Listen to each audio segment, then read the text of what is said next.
For this time, bringing you a look at Dragonkin the Banished, an ARPG that launched into early access just yesterday from the time of this video, and I'm bringing you this footage courtesy of a key that was sent over by the devs, which I accepted because I had played a demo of it during the recent Steam Next Fest, and I was a little curious to see kind of what the whole picture was, as that was really only the prologue and a couple dungeons. But let's go ahead and tackle the elephant in the room right away. With this being an ARPG, there are obvious comparisons to things like Path of Exile, Diablo 4, but it's very clear that the developers here are not working with that level of budget, quite frankly, and that's not really the experience they're aiming to provide. Ultimately, it is the same genre, so the comparisons are going to be made, let's be real. But to put that in perspective, this game for its early access is launching at $20. There's no microtransactions, they don't have any planned, there's not a current multiplayer, though they do have one planned. So if all of those features and that level of quality is what you enjoy from ARPGs,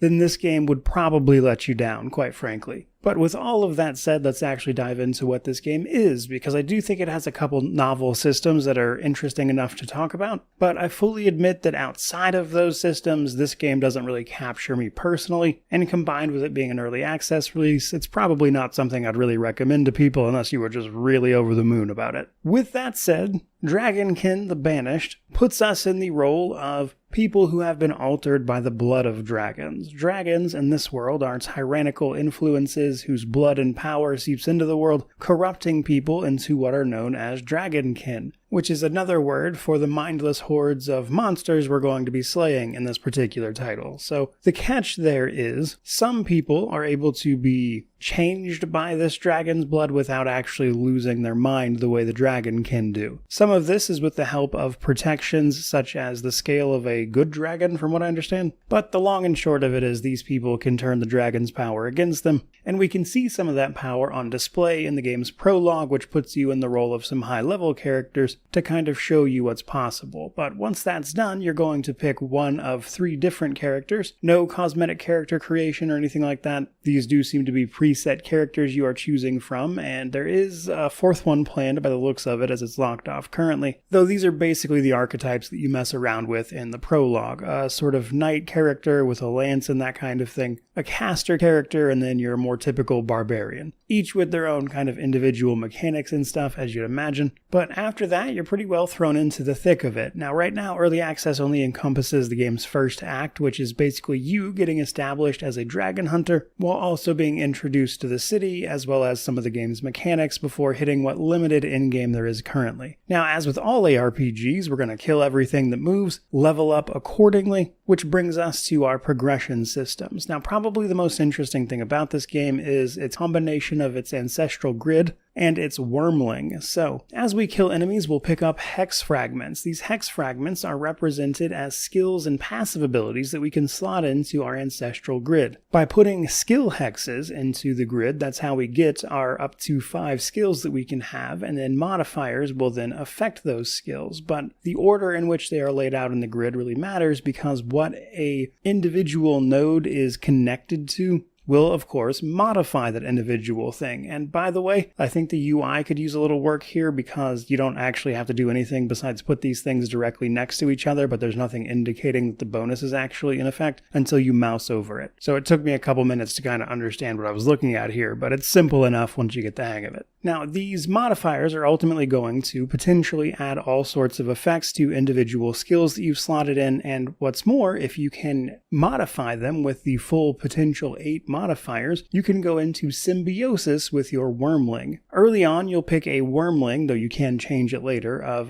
one of 4 different elements. Your wormling is effectively a pet that follows you around, but some of the hexes you'll pick up are actually skills for your wormling that you can then tack on to your other actual skills. And then when you activate your skills, the associated wormling ability will go off with all of the associated modifiers. And when in symbiosis, you get an especially powerful version of these abilities that also affect the element based on the wormling that you're using, and even adds in some damage multipliers, the usual stuff. Basically meaning the more you can synergize on this board, the better. Now, you and your wormling also get attributes as you level up. Pretty standard stuff there, but what I thought was really cool was that they're actually tiered. So as you put points into each, you'll hit certain tiers, which will give you bonuses based on what attribute you're increasing, which is pretty neat. Now that's kind of the bulk of the main progression point that I wanted to talk about here. Now there is other stuff as well, obviously things like gear, but what makes the game unique and is kind of its hook and selling point is going to be those systems. It's not the only thing the game has going for it, because we can also sort of take care of the city that we are working out of,